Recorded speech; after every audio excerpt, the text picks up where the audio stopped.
Good morning friends आज हम करेंगे एडवांस मैथ का लेक्चर नंबर 30 और फ्रेंड्स ये ज्योमेट्री का भी पार्ट 30 होने वाला है। फ्रेंड्स आपने देखा किस तरीके से हमने अब तक ज्योमेट्री में प्रीवियस 29 पार्ट्स में बेसिक कॉन्सेप्ट सीखे, फिर उस पर फ्रेंड्स प्रॉब्लम्स की बहुत सारे कॉन्सेप्ट्स हमने सीखे। अभी हम सिमिलैरिटी डिस्कस कर रहे हैं जिसमें हम फ्रेंड्स राइट एंगल ट्रायंगल की कॉन्सेप्ट हम सीख रहे हैं। फ्रेंड्स मैं आपसे पहले भी कई बार बता चुका हूं कि ये एक इनिशिएटिव है उन लोगों के लिए जो लोग महंगी पढ़ाई अफोर्ड नहीं कर सकते, प्लस एक अच्छी अपॉर्चुनिटी उन स्टूडेंट्स के लिए है जो लोग कॉम्पिटिटिव एग्जाम्स की प्रिपरेशन कर रहे हैं, स्पेशली फ्रेंड्स जहाँ पे क्वांटिटेटिव एप्टीट्यूड पूछा जाता है। फ्रेंड्स आपने अब तक देखा किस तरीके से हमने ज्योमेट्री में पॉइंट्स, लाइंस, एंगल्स के कॉन्सेप्ट सीखे, उसके बाद हमने ट्रांसवर्सल का केस सीखा, फिर हमने उस पर बेस्ड प्रॉब्लम्स किया, फिर ट्रायंगल्स की प्रॉपर्टीज़ देखी, फिर पॉइंट इनसाइड ट्रायंगल्स देखे, हमने ट्रिपलेट के भी कॉन्सेप्ट सीखे।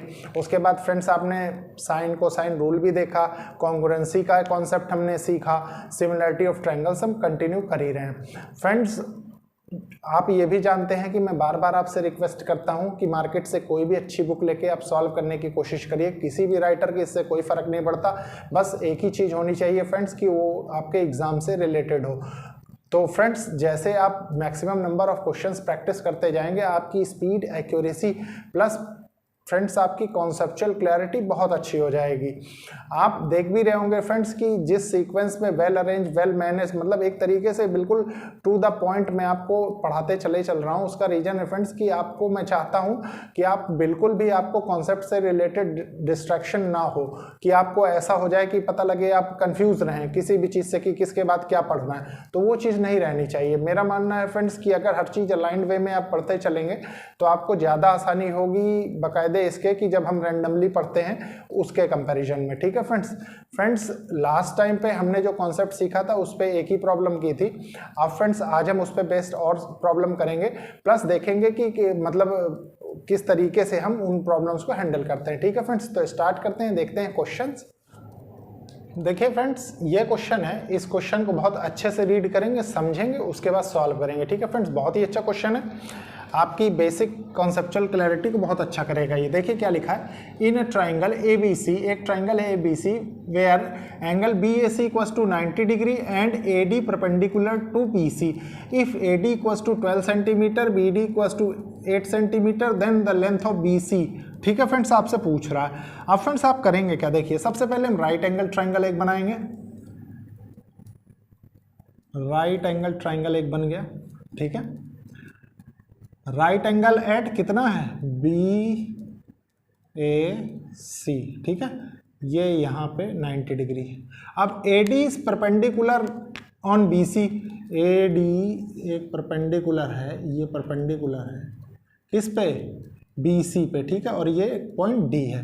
अब फ्रेंड्स एक चीज बताइए, आपको लेंथ दी हुई है A D equals to 12 centimetre, 12 centimetre. ठीक है, B D equals to 8 centimetre, ये 8 सेंटीमीटर दी हुई है। ठीक है, then length of B C, और आपसे फ्रेंड्स ये लेंथ पूछ रहा है वो ये वाली। ठीक है, ये लेंथ आपसे पूछ रहा है। अच्छा फ्रेंड्स एक चीज बताइए, ये अगर x है ये 8 है तो ये क्या हो जाएगा, ये x माइनस 8 हो जाएगा, है कि नहीं।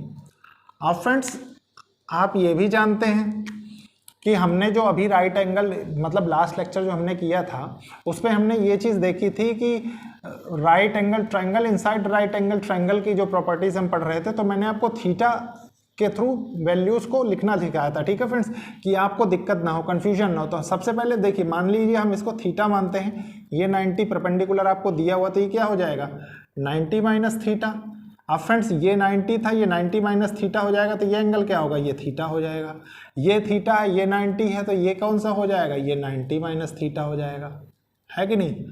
अब friends same as it is, आप जानते हैं कि जब सिमिलर हम तभी प्रूव कर सकते हैं जब साइड्स उनकी प्रोपोर्शनल हो। तो प्रोपोर्शनैलिटी के लिए हम यहाँ क्या करेंगे, देखिए मान लीजिए सबसे पहले हम इस थीटा को देखें। ठीक है, थीटा के अपोजिट 12 है, और फ्रेंड्स 90 माइनस थीटा के अपोजिट x माइनस 8 है। ठीक है, हम कोई भी ट्रायंगल ले सकते हैं फ्रेंड्स, इसको भी बड़े वाले के साथ छोटे वालों को कंपेयर कर सकते हैं, ठीक है, और छोटे वालों के साथ बड़े वालों को मतलब इसके साथ बड़ा भी हो सकता है, इसके साथ भी बड़ा हो सकता है, ये दोनों छोटे वाले भी कंपेयर हो सकते हैं, तो कोई दिक्कत नहीं है, ठीक है फ्रेंड्स। मैंने आपको फॉर्मूले के थ्रू पहले भी बताया है ये चीज़, जब मैं इसका कॉन्सेप्ट बता रहा था लास्ट लेक्चर में, तो आपको तकलीफ नहीं होनी चाहिए, ठीक है फ्रेंड्स। तो अब क्या करेंगे, देखिए सबसे पहले हम थीटा को देखेंगे, ठीक है।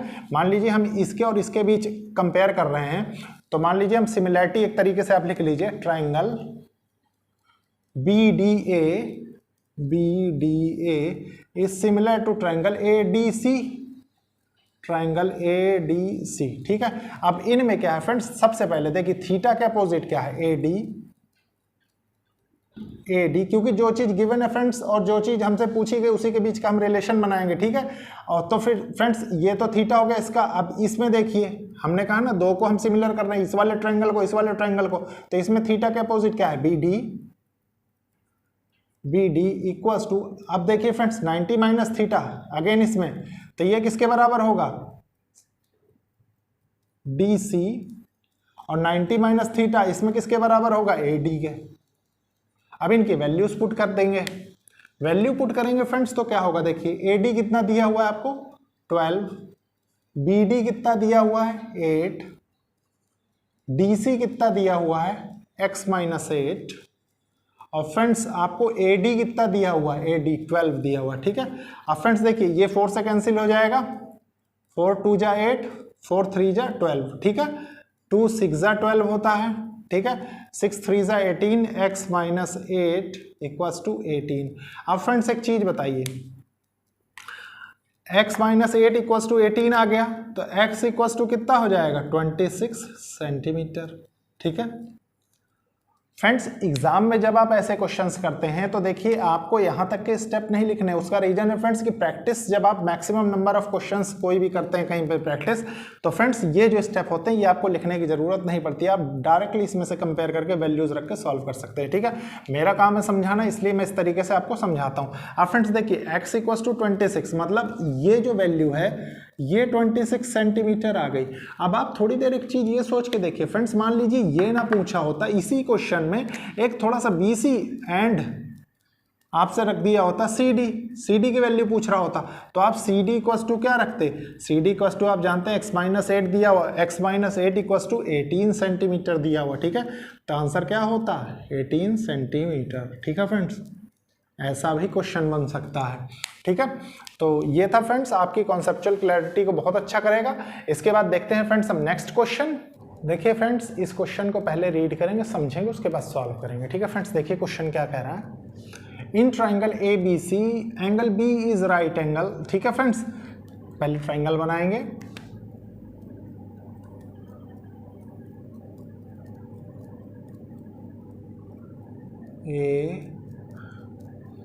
ABC, ठीक है, angle B is right angle, ये राइट एंगल है।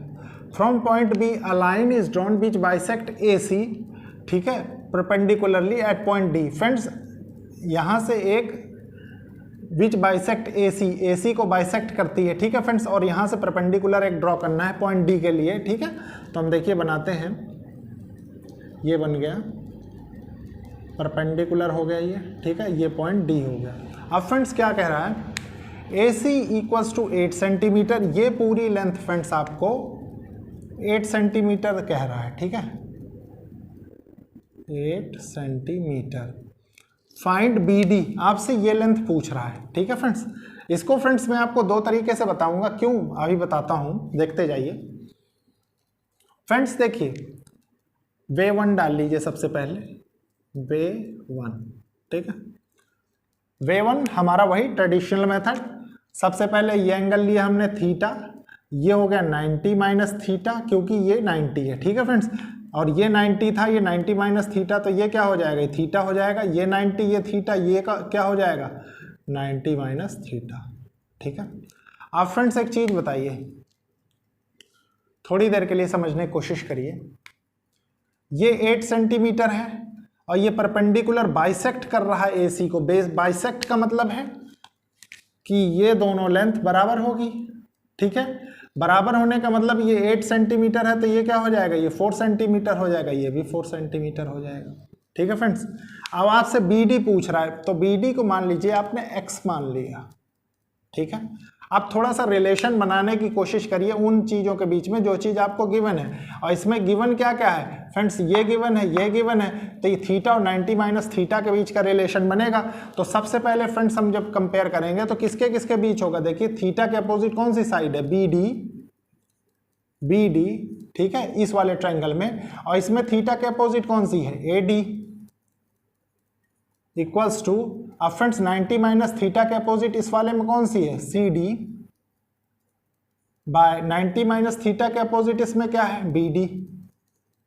अब इनकी वैल्यूज रख देंगे तो बी डी इक्वल्स टू कितना दिया हुआ, एक्स, ए डी कितना दे रखा है फ्रेंड्स, देखिए 4, सी डी कितना दिया हुआ है 4, और फ्रेंड्स उसके बाद देखिए यहाँ पे क्या है, बी डी ये कितना है, एक्स, तो x इक्वल्स टू कितना हो जाएगा 4, ठीक है। मतलब ये जो आया है x, ये कितने के बराबर होगा, ये हो जाएगा 4 सेंटीमीटर के बराबर, ठीक है। अब फ्रेंड्स ये तो था वे 1, एक ट्रेडिशनल मेथड जिससे हम प्रॉब्लम सॉल्व कर रहे थे। वे 2 क्या होगा, वे 2 फ्रेंड्स आप एक चीज बताइए, जब मैं आपको मीडियंस की प्रॉपर्टीज बता रहा था, ठीक है, तो मैंने बताया था राइट एंगल ट्रायंगल के लिए कि देखिए मान लीजिए ये यहाँ से मीडियन, इसने ये बराबर साइड में, और फ्रेंड्स सर्कम रेडियस की जो प्रॉपर्टी होती थी वो क्या होती थी कि जो यहाँ से ये जो लेंथ होती थी यही सर्कम रेडियस होता था, इसी को रेडियस मान के हम सर्कल बनाया करते थे, ठीक है।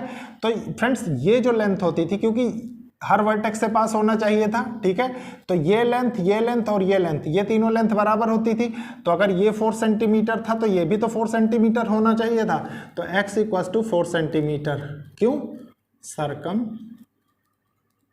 रेडियस वाली प्रॉपर्टी यहां लग रही है कि नहीं, आप खुद देखिए, आपको कंफ्यूजन नहीं होनी चाहिए, ठीक है फ्रेंड्स।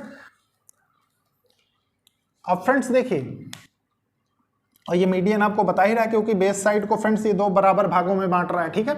तो ये था फ्रेंड्स, इतना आपको करने की जरूरत नहीं थी, आप डायरेक्ट आंसर लिख सकते थे with in fraction of second, ठीक है फ्रेंड्स। इसके बाद देखते हैं फ्रेंड्स हम नेक्स्ट क्वेश्चन। देखिए फ्रेंड्स ये क्वेश्चन है, ये क्वेश्चन अब तक जो आपने राइट एंगल ट्रायंगल में कॉन्सेप्ट सीखे हैं, ये सब चीज़ का निचोड़ है आपके लिए। उसका रीजन है फ्रेंड्स कि इस पर डायरेक्ट प्रॉब्लम्स आते हैं, ठीक है फ्रेंड्स, इसीलिए मैं इसका डायरेक्ट आपको प्रूफ समझाता हूँ। तो सबसे पहले क्वेश्चन की लैंग्वेज को समझेंगे, उसके बाद सॉल्व करेंगे, ठीक है फ्रेंड्स। देखिए क्वेश्चन क्या कह रहा है, ABC is a right angle triangle, ABC एक राइट एंगल ट्राइंगल है, राइट एंगल एट C, जहां पे वो राइट एंगल कहां पे हो रहा है, C पे, ठीक है। देखते हैं, ये एक राइट एंगल ट्राइंगल है, ये A है, ये राइट एंगल एट C लिखा हुआ है ना, क्वेश्चन में मेंशन है CB, ठीक है, ये हो गया। उसके बाद क्या कह रहा है, C and P is length of perpendicular from C to AB, ठीक है friends. P is length of perpendicular, ये परपेंडिकुलर हो गया, इसकी लेंथ कितनी गिवन है आपको, P, स्मॉल p से मेंशन किया हुआ है क्वेश्चन में, ठीक है। P length of perpendicular from C to AB, ठीक है friends. If ABC, small ABC are lengths of BC, A lengths BC कहाँ, BC A के अपोजिट फ्रेंड्स, जैसे हम शुरू से लेते आ रहे थे लेंथ्स A, ठीक है। उसके बाद क्या है B कितनी की है, CA, B के अपोजिट B, ठीक है। और उसके बाद बची क्या, C की लेंथ ही हो गई, ठीक है, respectively. Then prove that 1/p square equals to 1/a square. Friends थोड़ी देर के लिए इस पॉइंट को आप मान लीजिए D, ठीक है, क्वेश्चन में नहीं गिवन है, D मान लीजिए जहां पे इसको टच कर रहा है, ठीक है।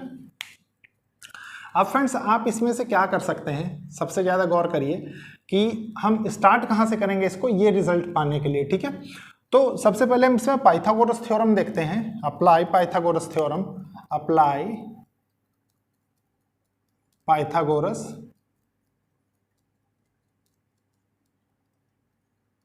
थ्योरम, ठीक है। तो इसमें क्या हो जाएगा, हाइपोटेन्यूज का स्क्वायर इक्वल्स टू बेस का स्क्वायर परपेंडिकुलर का स्क्वायर, तो C का स्क्वायर इक्वल्स टू A का स्क्वायर प्लस B का स्क्वायर, ठीक है फ्रेंड्स, ये आप जानते हैं। अब फ्रेंड्स एक चीज बताइए, ये जानते हैं तो आपको ये रिजल्ट चाहिए, ठीक है। तो इस रिजल्ट को इस रिजल्ट से कन्वर्ट करने के लिए आप क्या करेंगे, इसमें divide both side by A square B square, इससे डिवाइड कर दें तो क्या होगा, देखिए C square by A square B square, ठीक है। उसके बाद ये क्या है, A square by A square B square plus ये क्या है, B square by A square B square. अब फ्रेंड्स ये तो एज इट इज लिखा रहेगा, ये कैंसिल हो गया, ये कैंसिल हो गया, ठीक है। तो बचा क्या आपके पास, इसमें से इधर वाले में से आपके पास बच के आया 1 by B square plus 1 by A square equals to C square by A square B square. अब फ्रेंड्स आधी प्रॉब्लम तो आपने सॉल्व कर ली, ठीक है। इसके बाद इसको कैसे हटाएंगे। अब फ्रेंड्स एक कॉन्सेप्ट आपने सीखा था, मैंने आपको बताया था, ट्रायंगल इनसाइड ट्रायंगल से आपको मैंने इसका एरिया लिखना सिखाया था, ठीक है। तो आप उससे करेंगे तो क्या होगा, ट्रायंगल इनसाइड ट्राइंगल, ठीक है फ्रेंड्स, राइट एंगल ट्राइंगल, ऐसे मत लिखिए इसको, मैं थोड़ा सा और अच्छे से बताता हूं आपको। Right angle triangle inside right angle triangle, right angle triangle inside right angle triangle, ठीक है। वहां से आपको मैंने इसका एरिया लिखना सिखाया था, तो क्या बताया था, हाफ बेस इंटू हाइट, ठीक है। और इसी को हम कैसे लिखते थे, इसी को हम कैसे लिखते थे, half base into height P, ठीक है। तो ये हाफ से ये कैंसिल हो गया, ठीक है। अब फ्रेंड्स उसके बाद क्या किया करते थे, देखिए C P A B A into B equals to C into P P, ठीक है। अब आप जानते हैं फ्रेंड्स कि अगर P को इधर ले आए 1 बाई पी कर लें तो ये क्या हो जाएगा, C बाई ए बी, ठीक है। अब अगर इसको स्क्वायर कर दें, स्क्वायरिंग बोथ साइड तो ये क्या हो जाएगा, ये हो जाएगा friends 1 by P square equals to C square by A square B square. और फ्रेंड्स यहाँ से बहुत इजीली आप कंपेयर कर सकते हैं कि ये जो टर्म आपके पास आई है वो इस टर्म के बराबर है, तो आप जान गए फ्रेंड्स ये क्या हो जाएगा, 1 by P square equals to 1 by A square plus 1 by B square, ठीक है फ्रेंड्स। ये रहा इस क्वेश्चन का प्रूफ, हैंस प्रूव्ड। तो फ्रेंड्स ये प्रूफ क्यों करवाया मैंने, क्योंकि इस पे बेस्ड प्रॉब्लम्स आते हैं, इस वजह से। प्रॉब्लम्स किसी भी तरीके से बन सकते हैं, जैसे मान लीजिए आपके पास ए बी की वैल्यू दे रखा है, या मान लीजिए सब्स्टिट्यूशन के थ्रू आप इसका आंसर निकाले, तो मतलब किसी भी टाइप से आप इसका आंसर चेक कर सकते हैं, ठीक है फ्रेंड्स। ये देखना आपके लिए जरूरी था, डायरेक्ट भी ये कई बार पूछ लेता है, यहाँ प्रूव करने के अलावा ना दे के फ्रेंड्स आपको पता लगा ऑप्शन में वैल्यू दे दिया कि ये कैलकुलेट करो, तो मतलब आप किसी भी तरीके से निकाल सकते हैं, ठीक है फ्रेंड्स। इसके बाद देखते हैं नेक्स्ट क्वेश्चन। देखिए फ्रेंड्स ये क्वेश्चन है, इस क्वेश्चन को रीड करेंगे, समझेंगे, अच्छे से सॉल्व करेंगे, उसका रीजन है इसमें एक कॉन्सेप्ट छुपा हुआ है, ठीक है फ्रेंड्स। तो देखिए क्वेश्चन क्या कह रहा है, from any point inside an equilateral triangle, कोई पॉइंट है friends inside equilateral triangle, the lengths of perpendicular on the sides are, ठीक है फ्रेंड्स। वो ये कह रहा है, देखिए ये एक ट्राइंगल है, मान लीजिए इक्विलेटरल ट्राइंगल है, तो इक्विलेटरल ट्राइंगल होने का मतलब क्या होता है फ्रेंड्स, ठीक है, कि सारी साइड्स बराबर होंगी और सारे एंगल्स इनके इक्वल होंगे, ठीक है। तो उसके बाद क्या है, लेंस, देखिए वो कह रहा है कि मान लीजिए ट्राइंगल है ए बी सी, ठीक है, कि कोई पॉइंट है इनके इनसाइड, एनी पॉइंट, ठीक है, वहां से परपेंडिकुलर जो बन रहे हैं, ठीक है फ्रेंड्स। ये देखिए एक परपेंडिकुलर, तो सॉरी एक परपेंडिकुलर देखिए यहाँ बनेगा, ठीक है, एक परपेंडिकुलर यहाँ बनेगा और एक परपेंडिकुलर यहाँ बनेगा। ये आपने पहले भी देखा है फ्रेंड्स, ठीक है, ये परपेंडिकुलर है। तो कह क्या रहा है, on the side are A centimetre, B centimetre, C centimetre, ठीक है। इनकी लेंथ भी आपको गिवन है। मान लीजिए ये B है, ये A है, ये C है, कुछ भी मान सकते हैं, ठीक है फ्रेंड्स। ऐसी कोई बाउंडेशन नहीं दी हुई है, ट्रायंगल का नाम भी नहीं दिया हुआ है। अब फ्रेंड्स एक चीज़ बताइए, मैंने आपको एक चीज़ बताई थी कि इस पॉइंट से यहाँ तक की जो रेडियस होती थी, ठीक है, उसको हम कैसे लिखा करते थे। देखिए मान लीजिए ये, इसको हम क्या बोलते थे, circumradius, same as it is, ये हो गया, ठीक है। ये और ये बराबर होती थी, ठीक है। तभी हम क्या बनाते थे, एक सर्कल प्लॉट किया करते थे यहाँ से रेडियस मान के, ठीक है। ये आप जानते हैं। इक्विलेटरल ट्रायंगल होने की वजह से फ्रेंड्स इसकी क्या कंडीशन है कि ये सारी लेंथ्स, ये प्लस ये सारी लेंथ्स फ्रेंड्स बराबर होंगी, ठीक है। इतने में भी आपको कंफ्यूजन नहीं होना चाहिए। मान लीजिए ये सेंटर हम मान लें कि O मान लें, ठीक है, इस सेंटर को। अब फ्रेंड्स हमारे पास यहाँ से क्या निकल के आएगा, ये राइट एंगल ट्रायंगल में ही क्वेश्चन क्यों हो रहा है, ठीक है। देखिए मैंने आपको बताया था, एक ट्रायंगल देखिए ये हो रहा है, एक ट्रायंगल ये हो रहा है और एक ट्रायंगल ये हो रहा है, ठीक है। राइट एंगल ट्रायंगल हो रहे हैं।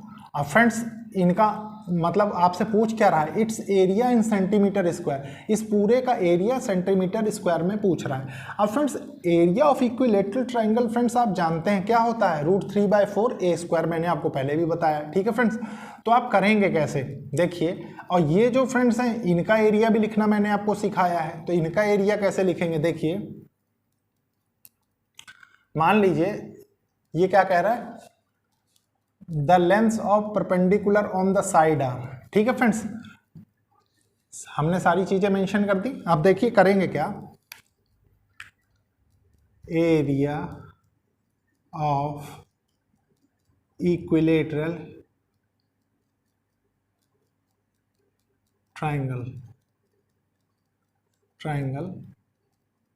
ABC equals to area of triangle AOC, area of triangle AOC plus area of triangle BOC, area of triangle BOC plus area of triangle AOB,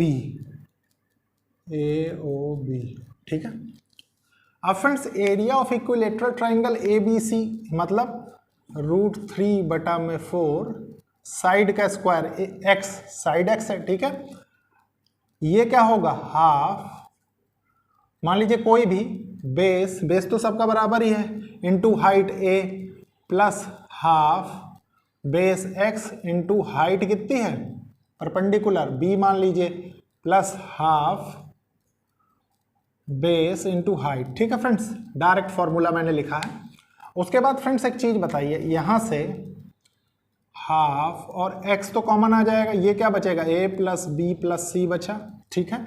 यहाँ क्या आप लिख रहे थे, area of equilateral triangle x², तो इससे ये कैंसिल हो गया, ठीक है। और इससे क्या होगा, इस 2 से ये 2 चला जाएगा, तो x इक्वल्स टू कितना आ गया, 2√3 a plus b plus c, ठीक है। ये आपने x की वैल्यू कैलकुलेट कर ली।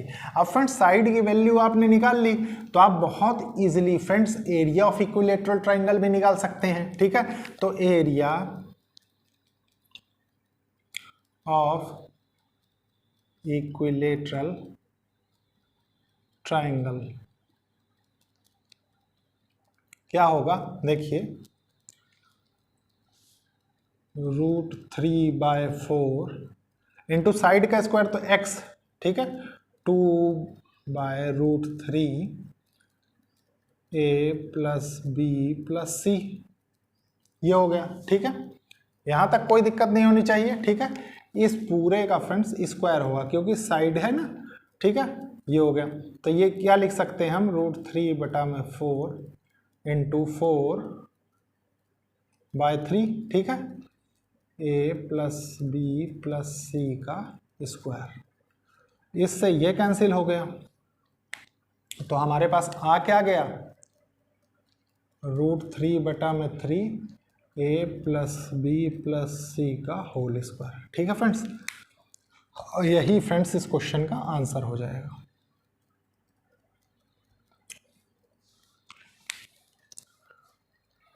तो फ्रेंड्स आपने देखा कितने फ्रूटफुली और कितनी अच्छे तरीके से हमने इस कॉन्सेप्ट को सीखा। ठीक है फ्रेंड्स, अब इसके बाद फ्रेंड्स सिमिलैरिटी में मैं डिफरेंट तरीके से आपके साथ थियर्स थ्योरम, मिड पॉइंट थ्योरम और फ्रेंड्स जो भी चीज़ें डिस्कस करनी है मुझे, मतलब कि कहाँ कहाँ पे सिमिलैरिटी एप्लीकेबल होगी, ठीक है, किस तरीके से एप्लीकेबल होगी, तो फ्रेंड्स सारी चीज़ें आने वाले लेक्चर्स में देखेंगे। ठीक है फ्रेंड्स, और फ्रेंड्स लेक्चर को लाइक शेयर सब्सक्राइब करिए और कोशिश करिए कि ज़रूरतमंद स्टूडेंट्स तक ये लेक्चर्स पहुँचे। Okay, thank you friends.